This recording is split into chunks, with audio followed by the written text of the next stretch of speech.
আমার ৩২ বছর বয়সী দিদি অনেক বছর পর আমাদের বাড়িতে ফিরে এসেছিলেন। তাকে দেখে মনের মধ্যে একটা অদ্ভুত অনুভূতি হল।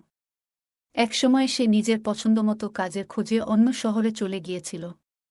তখন বাবার সঙ্গে তার বিয়ে নিয়ে বেশ বড়সড় একটা তর্ক হয়েছিল। সেই রাগ আর অভিমানে সে বাড়ি ছেড়ে চলে যায়। দিদির বাড়ি আসার পর থেকে সে সবসময় আমার আশেপাশে ঘোরাঘুরি করত। একদিন সকালে আমি গোসল করে এসে দ্রুত জিন্স পরতে গিয়ে সমস্যায় পড়লাম। জিন্সটি এক জায়গায় আটকে গিয়ে খুব ব্যথা হচ্ছিল। ব্যথার কারণে আমি অসাবধানতাবশত মাকে ডাকতে শুরু করলাম। তবে মা তখন বাড়িতে ছিলেন না। আমার চিৎকার শুনে দিদি দৌড়ে আমার ঘরে এসে উপস্থিত হল। তার পরবর্তী আচরণ আমাকে চমকে দিয়েছিল। আমি লজ্জায় মাথা নিচু করে বললাম, দিদি, আমি নিজেই পারব। কিন্তু তিনি শান্তভাবে বললেন, লজ্জা পেলে সমস্যাটা আরও জটিল হতে পারে। আমাকে সাহায্য করতে দাও। আমি কিছু বললাম না, চোখ বন্ধ করে দাঁড়িয়ে রইলাম। তারপর হঠাৎ আমার দিদি ছিলেন অনেক সুন্দর, গায়ের রং ছিল অনেক ফর্সা। তার বয়স ৩২ হলেও তাকে দেখলে মনে হতো এখনও তার বয়স ১৮। কারণ তিনি তার শরীরের অনেক যত্ন করতেন, যা তাকে অনেক আকর্ষণীয় করে তুলত। জানি না কেন তিনি এখনও বিয়ে করেননি। আমার নাম ঈশান।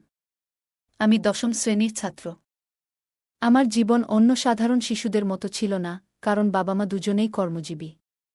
বেশিরভাগ সময় বাড়ি ফাঁকা থাকত, বিশেষ করে দুপুরে স্কুল থেকে ফিরে নিজেকে একা পেতাম। প্রায়ই ভাবতাম যদি কেউ থাকত, যে আমার অপেক্ষায় থাকত, কিন্তু বাস্তবতা ছিল অন্যরকম। একদিন হঠাৎ আমার দিদি প্রিয়া বাড়ি ফিরে এলো। অনেকদিন ধরে সে অন্য শহরে পড়াশোনা এবং চাকরি করছিল। বাড়ি ফেরার পর থেকে সে আমার সঙ্গে সময় কাটাতে শুরু করল। স্কুল থেকে ফিরে দেখতাম সে আমার অপেক্ষায় বসে আছে। আমরা গল্প করতাম, একসঙ্গে খেতাম, সময় কাটাতাম। একদিন আমি বইপত্র গুছাতে গিয়ে সমস্যায় পড়ি। দিদি হেসে এসে বলল, তুমি এত এলোমেলো কেন? সে গুছিয়ে দিয়ে বলল, এভাবে একটু ঠিকঠাক চললে তো ভালো হয়। ধীরে ধীরে আমাদের দিনগুলো সুন্দর হয়ে উঠল।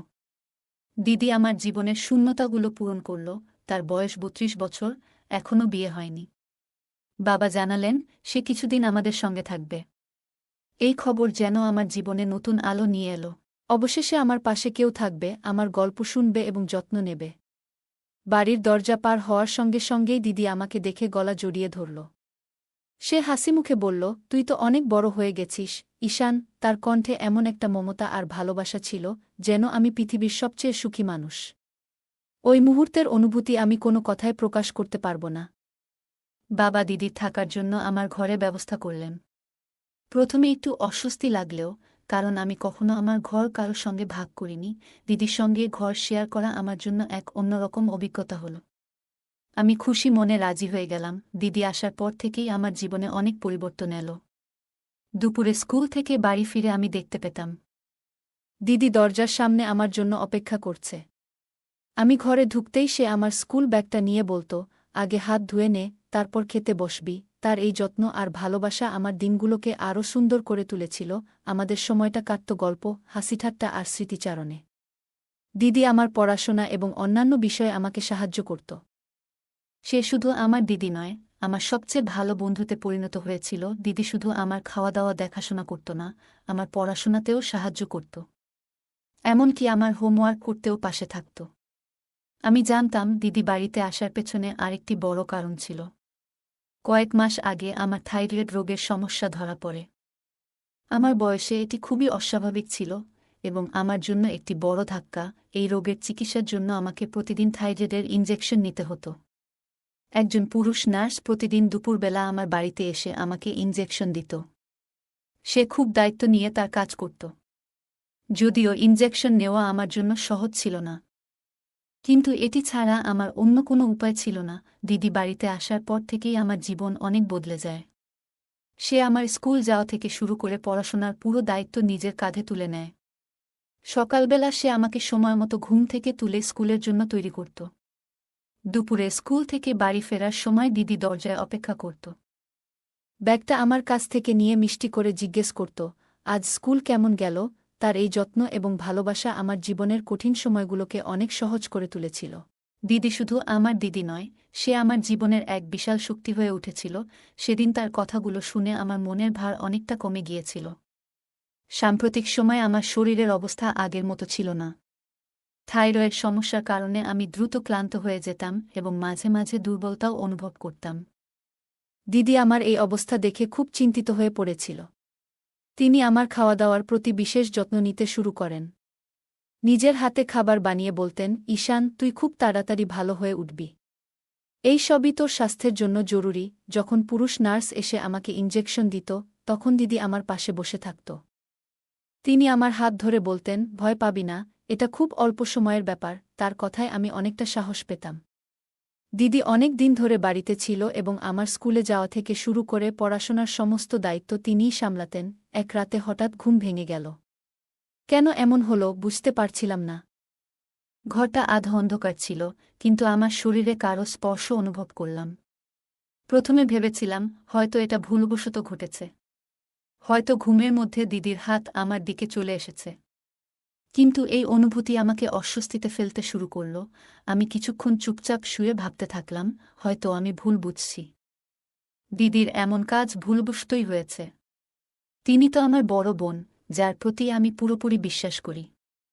কিন্তু পরের দিন আবার একই ঘটনা ঘটল। এবার আমি সম্পূর্ণ জেগেছিলাম। দিদির আচরণ আমার কাছে অদ্ভুত লাগতে শুরু করল। তার এই স্পর্শ আর ভুল মনে হচ্ছিল না। আমার ভেতরে অস্বস্তি আরও বাড়তে লাগল। আমি তাকে এমন রূপে আগে কখনো দেখিনি। তিনি তো সেই মানুষ, যিনি আমার যত্ন নেন, পড়াশোনায় সাহায্য করেন এবং মায়ের মতো করে আমার পাশে থাকেন। সেই রাতে আমি কিছুই বলিনি, শুধু চুপচাপ শুয়েছিলাম। কিন্তু মনের ভেতর নানা চিন্তা ঘুরছিল। এমনটা কেন ঘটছে তা বুঝে উঠতে পারছিলাম না। 2 রাত ধরে ঘটে যাওয়া ঘটনাগুলো আমাকে ভীষণ অস্বস্তিতে ফেলেছিল। অবশেষে আমি ঠিক করলাম, আর চুপ করে থাকা যাবে না। এটা আমার জন্য খুব বড় বিষয় ছিল। আমি দিদির সঙ্গে কথা বলার সাহস সঞ্চয় করতে শুরু করলাম। তবে আমার মনের ভেতরে একটা ভয় কাজ করছিল, যদি আমার কথা বলার ফলে বাড়ির পরিবেশ খারাপ হয়ে যায়। কিন্তু আমি জানতাম এমন কিছু হলে তা ঠিক নয়। তাই এই বিষয়ে কথা বলা খুবই জরুরি। পরের দিন দুপুরে যখন স্কুল থেকে বাড়ি ফিরলাম, তখন রাতের ঘটনাগুলো আমার মাথায় ঘুরছিল। আমি খুব অস্থির ছিলাম। খাবার খেতে বসে আর নিজেকে আটকাতে পারলাম না। অবশেষে দিদির সঙ্গে কথা বলার সিদ্ধান্ত নিলাম। আমি সরাসরি বললাম, দিদি, গত 2 দিন ধরে রাতে ঘুমানোর সময় তুমি কেন আমার গায়ে হাত রাখছ? তোমার কি কোনো দুঃস্বপ্ন হচ্ছে? আমার প্রশ্ন শুনে দিদির মুখের ভাব মুহূর্তে বদলে গেল। তার চোখে মুখে একটা অদ্ভুত অস্থিরতা দেখা দিল, যা আমি স্পষ্টই বুঝতে পারছিলাম। মনে হচ্ছিল তিনি এই প্রশ্নের জন্য একদম প্রস্তুত ছিলেন না। কিছুক্ষণ পুরো ঘর নিস্তব্ধ হয়ে রইল। এরপর দিদি হালকা কাপা গলায় উত্তর দিলেন, হয়তো আমি কোনো স্বপ্ন দেখেছিলাম। স্বপ্নের মধ্যেই হয়তো ভুলবশত আমার হাত তোর গায়ে চলে গেছে। তার কণ্ঠে এক ধরনের দ্বিধা ছিল। তবে তার উত্তর শুনে আমি কিছুটা শান্ত হলাম। মনে হলো হয়তো আমি বাড়াবাড়ি করে কিছু ভেবেছি। দিদি তো আমার বড় বোন, যিনি আমার দেখাশোনার জন্য এখানে এসেছেন। আমি তার কথাগুলো বিশ্বাস করে নিলাম। ভাবলাম হয়তো এটা সত্যিই স্বপ্নের কারণে ঘটেছে। কিন্তু তার পরিবর্তিত মুখের অভিব্যক্তি এবং দ্বিধাগ্রস্ত উত্তর আমার মনে একটা প্রশ্ন রেখে গেল। আমি এই বিশ্বাসটি এড়িয়ে যাওয়ার চেষ্টা করলেও আমার ভেতরে একটা অজানা ভয় এবং সন্দেহ ঠিকই রয়ে গেল। সেদিনের পর থেকে আমি দিদির আচরণের প্রতি বেশি নজর দিতে শুরু করলাম। তার কিছু কিছু আচরণ আমার কাছে অদ্ভুত মনে হতে থাকল। সেদিন রাতে অস্বস্তি আমার মনকে গ্রাস করেছিল। রাতে ঘুমানোর কিছু সময় পরেই আমার ঘুম ভেঙে যায়। ঘুমানোর আগে আমি একটু পানি খেয়েছিলাম, হয়তো সেই কারণেই আমার মধ্যরাতে ঘুম ভেঙেছিল। আমি উঠে দেখি দিদি আমার পাশে নেই। প্রথমে ভাবলাম হয়তো বাথরুমে গিয়েছে। কিন্তু ঘরের বাথরুমেও তাকে পেলাম না। তখন ঠিক করলাম ঘর থেকে বেরিয়ে একটু খুঁজে দেখি। ঘরের বাইরে গিয়ে চারদিকে তাকিয়ে দেখি দিদি মায়ের ঘরের দরজার বাইরে দাঁড়িয়ে আছেন। তিনি দরজার ফাঁক দিয়ে ভেতরে কি যেন দেখছিলেন। এটা কেন করছিলেন তা বুঝতে পারছিলাম না। আমি ভেবেছিলাম দিদির কাছে গিয়ে জিজ্ঞেস করব। কিন্তু তার আগেই তিনি আমার ঘরের দিকে ফিরে আসেন। যদি তিনি আমাকে দেখে ফেলতেন, তাহলে হয়তো ভাবতেন আমি তাকে অনুসরণ করছি। তাই তার ঘরে ফেরার আগে দ্রুত নিজের জায়গায় ফিরে এসে শুয়ে পড়লাম। কিছুক্ষণের মধ্যে দিদি ঘরে ফিরে এলেন এবং নিজের জায়গায় শুয়ে পড়লেন। কিন্তু তার সেই অদ্ভুত আচরণ আবার শুরু হল। তিনি আমার শরীর ছুঁতে লাগলেন। আমি বুঝতে পারছিলাম না দিদি কেন এমন অদ্ভুত আচরণ করছেন। তবে এটা নিশ্চিত বুঝতে পারলাম যে মায়ের ঘরে কি দেখার পরই তিনি এমন করেন। এখন আমার কৌতূহল আরও বেড়ে গিয়েছিল। পরের দিন দুপুরে বাড়িতে আমরা দুজনই ছিলাম। দিদি আমাকে পড়াশোনা শেখাচ্ছিলেন। তখন সুযোগ নিয়ে আমি সহজভাবে জিজ্ঞেস করলাম, দিদি, তুমি এত সুন্দর, তবুও তোমার বিয়ে হয়নি কেন? দিদি মুচকি হেসে বললেন, আগে মনে হতো বিয়ে মানে অনেক দায়িত্ব এবং ঝামেলা, তাই এর থেকে দূরে থাকতাম। কিন্তু এখন মনে হচ্ছে বিয়ে করাটা দরকারি। তবে আমার বয়স যেহেতু একটু বেড়ে গেছে, তাই মনের মতো সঙ্গী পাওয়া কঠিন। তার এই কথার পর আমি আর কোনো প্রশ্ন করিনি। চুপচাপ পড়ায় মন দিলাম।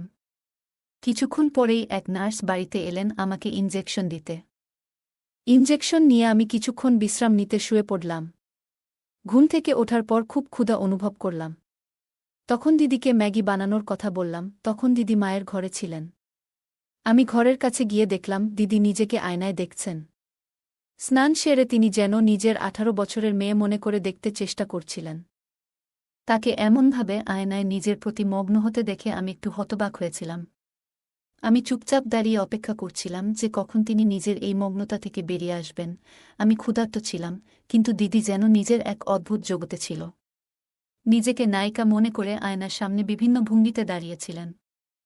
ক্ষুধার তীব্রতায় আমি আর সহ্য করতে পারলাম না।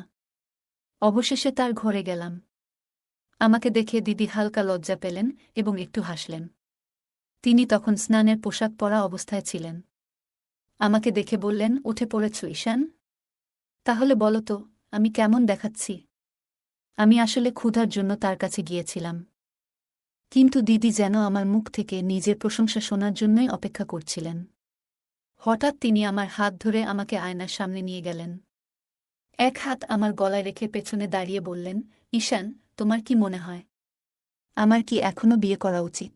দিদির এমন প্রশ্নে আমি কি বলবো বুঝতে পারছিলাম না। আমি বললাম, দিদি, বিয়ে করার সিদ্ধান্ত পুরোপুরি তোমার ব্যক্তিগত বিষয়। আমি এ নিয়ে কিছু বলতে পারব না। আসলে আমি এখানে এসেছি কারণ খুব ক্ষুধা লেগেছে। তুমি কি আমার জন্য ম্যাগি বানাতে পারবে? আমার কথা শুনে দিদি হেসে বললেন, আমি ভেবেছিলাম তুমি বড় হয়ে গেছ, কিন্তু এখনও ছোটদের মতো আচরণ করছ। ঠিক আছে, তোমাকে বড় হওয়ার দায়িত্ব আমিই নিলাম। তুমি এখানে বসো, আমি প্রস্তুত হয়ে আসছি। আমি সেই ঘর থেকে বেরিয়ে এলাম। কিছুক্ষণ পর তিনি আমার জন্য ম্যাগি বানিয়ে আনলেন। সেই রাতেই আমি সিদ্ধান্ত নিলাম, মায়ের ঘরে ঠিক কী হচ্ছে তা জানার জন্য আমাকে সেখানে নজর রাখতে হবে। রাতে শোয়ার পর কিছুক্ষণ ঘুমের ভান করলাম। তারপর হঠাৎই বকবক করতে শুরু করলাম, পানি কোথায়? খুব পিপাসা লেগেছে। এমনটা করছিলাম যেন দিদি বুঝতে পারে আমি সত্যিই পানি খুঁজছি। ঘরে পানি না পেয়ে আমি বললাম, মনে হচ্ছে কিচেন থেকে পানি আনতে হবে। সবকিছু আমি ইচ্ছে করেই করছিলাম, কারণ আমি নিশ্চিত ছিলাম দিদি জেগে আছেন। তার আচরণ বুঝতে আমার এই পরিকল্পনা ছিল। আমি বুঝতে চেয়েছিলাম দিদির মনে আসলে কি চলছে। রাতের সময় পানি খুঁজতে ঘর থেকে বেরোলাম। তবে রান্নাঘরের দিকে না গিয়ে আমি মায়ের ঘরের দিকে পা বাড়ালাম। দরজাটা সামান্য খোলা ছিল। আমি ভেতরে উকি দিয়ে যা দেখলাম তাতে কিছু বিষয় স্পষ্ট হয়ে গেল। মা আর বাবা একসঙ্গে বসেছিলেন। বাবা মাকে আলতো করে কাছে টেনে নিচ্ছিলেন। এই দৃশ্য দেখে আমার মনের মধ্যে কিছু চিন্তা পরিষ্কার হতে শুরু করল। আমি তখন চুপচাপ নিজের ঘরে ফিরে এলাম। ঘরে এসে দেখলাম দিদি আগের মতোই শুয়ে আছে। তবে আমি নিশ্চিত ছিলাম সে ঘুমিয়ে নেই। তার মনেও নিশ্চয়ই কিছু চলছিল। আমি ঠিক করলাম এই বিষয়টি দিদির সঙ্গে কথা বলতে হবে। অনেক দিন ধরে যা চলছে তা আমাকে মানসিকভাবে খুবই অস্বস্তিতে ফেলেছিল। সেই রাতে আমি ঘুমাতে পারলাম না। বারবার মাথায় ঘুরছিল দিদির অদ্ভুত আচরণ আর মায়ের ঘরে দেখা সেই দৃশ্য। এরপর 3 দিন কেটে গেল। আমার গ্রীষ্মের ছুটি শুরু হতে চলেছে। মা বাবা ছুটির জন্য একটি ভ্রমণের পরিকল্পনা করলেন। তবে সেই ভ্রমণ ছিল শুধু তাদের জন্য। তারা বললেন, আমার সামনে বোর্ড পরীক্ষা রয়েছে। এই সময়টা পড়াশোনার জন্য কাজে লাগানো উচিত। আমি অনেক বুঝিয়েও তাদের সঙ্গে যেতে রাজি করাতে পারলাম না। মা বাবা বললেন, ঈশান, এই সময়টা তোমার জন্য খুব গুরুত্বপূর্ণ, তোমার পড়াশোনায় মনোযোগ দেওয়া উচিত। 3 দিন পর আমার ছুটি শুরু হতেই মা বাবা তাদের ভ্রমণে বেরিয়ে গেলেন। বাড়িতে আমি আর দিদি একাই রয়ে গেলাম। মা বাবা চলে যাওয়ার পর দিদি কিছুটা উদাসীন হয়ে পড়ল।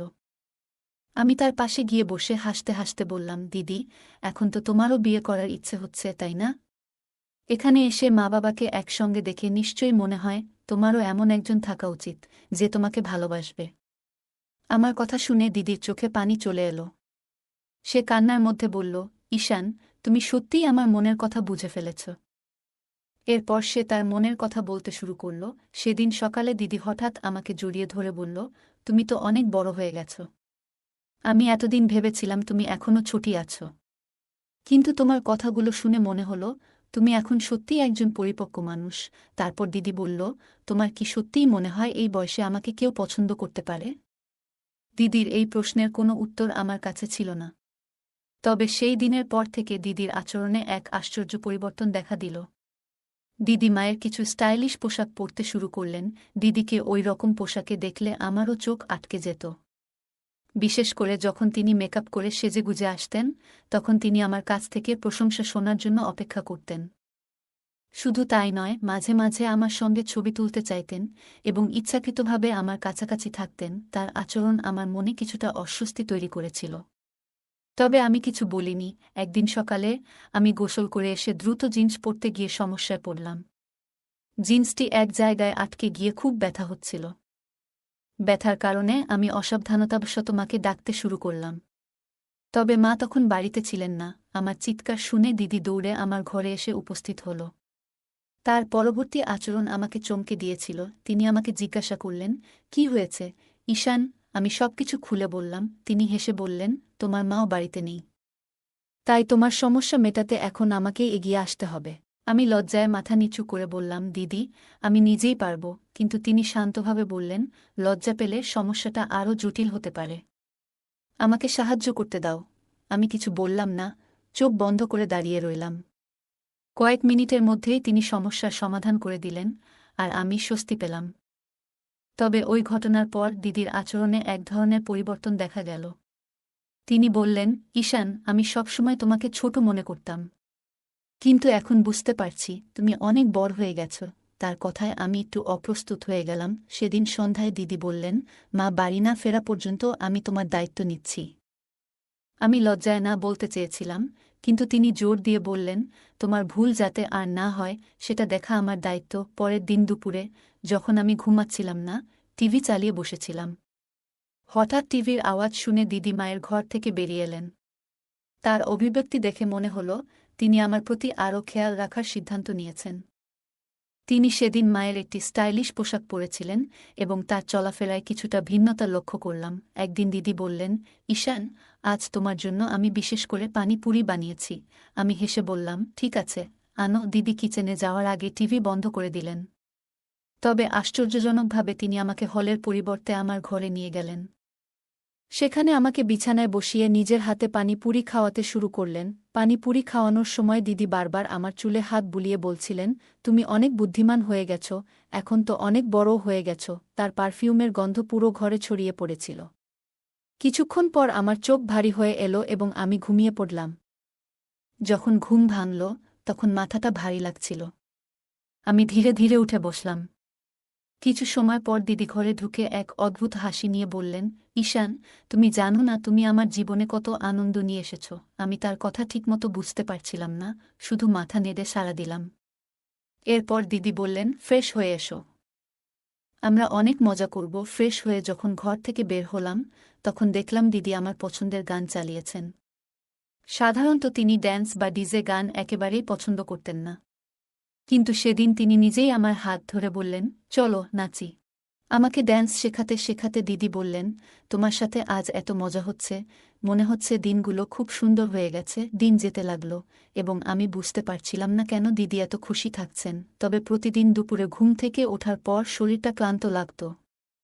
আমি যখনই জিজ্ঞাসা করতাম, দিদি মুচকি হেসে বলতেন, তুমি আমাকে আজও অনেক খুশি করেছ। আমি বুঝতে পারছিলাম না কিভাবে আমি তাকে খুশি করছি। তবে আস্তে আস্তে তার সাথে কাটানোর সময় আমাকে ভালো লাগতে শুরু করল।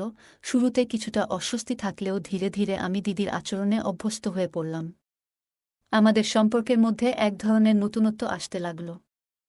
কিন্তু এই পরিবর্তন কোথায় গিয়ে দাঁড়াবে তা তখনও আমি বুঝতে পারিনি। আমার জীবনে এমন একটি ঘটনা ঘটেছিল যা আমাকে এবং আমার পরিবারকে পুরোপুরি হতবাক করে দিয়েছিল। হঠাৎ করেই আমার শরীরে কিছু পরিবর্তন অনুভব করতে শুরু করলাম। মাথা ঘোরা, দুর্বলতা, এসব অনুভূতি ক্রমশ বাড়তে লাগল। বাড়ির লোকজন আমাকে তৎক্ষণাৎ হাসপাতালে নিয়ে গেল। যখন আমার চোখ খুলল, তখন বুঝতে পারলাম আমি প্রায় 1 মাস ধরে আইসিইউতে ছিলাম। এই 1 মাস ছিল আমার জীবনের সবচেয়ে অজানা এবং জটিল সময়। ডাক্তাররা জানালেন আমার অসুস্থতার কারণ একটি বিরল মানসিক সমস্যা। তারা আরও বললেন আমি বাস্তবতা থেকে নিজেকে দূরে সরিয়ে আমার কল্পনার একটি পৃথক জগৎ তৈরি করেছিলাম। ডাক্তাররা আমার বাবা মায়ের সঙ্গে কথা বলে তাদের জানালেন আপনারা নিজেদের কাজে এতটাই ব্যস্ত ছিলেন যে ছেলের মানসিক এবং আবেগগত অবস্থার দিকে সঠিক সময়ে নজর দিতে পারেননি। এটি তার অসুস্থতার প্রধান কারণ। তারা আরও জানালেন ছেলে একটি বিভ্রান্তিকর ধারণার মধ্যে আটকে গিয়েছিল। তার মনে হয়েছে ভালোবাসা কেবলমাত্র নির্দিষ্ট সম্পর্কের মধ্যেই সীমাবদ্ধ। তার বয়স এবং আবেগের পরিবর্তনের সময়ে সে সঠিক দিক নির্দেশনা পায়নি। এই কথাগুলো শোনার পর আমার মা-বাবা খুবই অনুশোচনা করলেন। তারা বুঝতে পারলেন যে আমার মানসিক স্বাস্থ্যের প্রতি তাদের আরও মনোযোগী হওয়া উচিত ছিল। পরবর্তীতে আমি আমার কল্পনার দুনিয়া থেকে বেরিয়ে বাস্তব জীবনে ফিরে আসার জন্য ধীরে ধীরে চেষ্টা করতে শুরু করলাম। আমার পরিবার আমাকে সঠিকভাবে সমর্থন করল এবং একসময় আমি আবার স্বাভাবিক জীবনে ফিরে আসতে সক্ষম হলাম। সে আমাকে খুবই প্রভাবিত করেছিল। যখন আমি তাকে এবং তার ভালোবাসার মানুষকে একসাথে দেখতাম, তখন মনে হতো যেন আমি তাদের জীবনযাত্রার অংশ হয়ে গিয়েছি। এসব দেখে আমার মনে সম্পর্কে এবং ভালোবাসা নিয়ে ভুল ধারণা তৈরি হতে শুরু করেছিল। এরপর আমি আমার মোবাইল ফোনে অপ্রয়োজনীয় এবং ভুল বিষয় দেখতে শুরু করলাম, যা ধীরে ধীরে আমাকে ভুল পথে নিয়ে যাচ্ছিল। এর প্রভাব আমার শরীর এবং মানসিক অবস্থার ওপর পড়তে শুরু করল। দিন দিন আমি আরও বেশি দুর্বল হতে লাগলাম। মাথা ঘোরা, ক্লান্তি, এসব অনুভূতি আমাকে ক্রমশ কাবু করে ফেলছিল। একসময় আমার অবস্থার গুরুতর অবনতি হলে বাড়ির লোকেরা আমাকে হাসপাতালে ভর্তি করিয়ে দিল। ডাক্তাররা পরীক্ষা নিরীক্ষা করে জানালেন আমার শারীরিক এবং মানসিক অবস্থার এই অবনতির জন্য আমার পরিবারও কিছুটা দায়ী। তারা সময়মতো আমার মানসিক অবস্থার প্রতি মনোযোগ দেয়নি। ডাক্তারদের কথাগুলো শুনে আমার মা-বাবা খুবই ভেঙে পড়লেন। তারা বুঝতে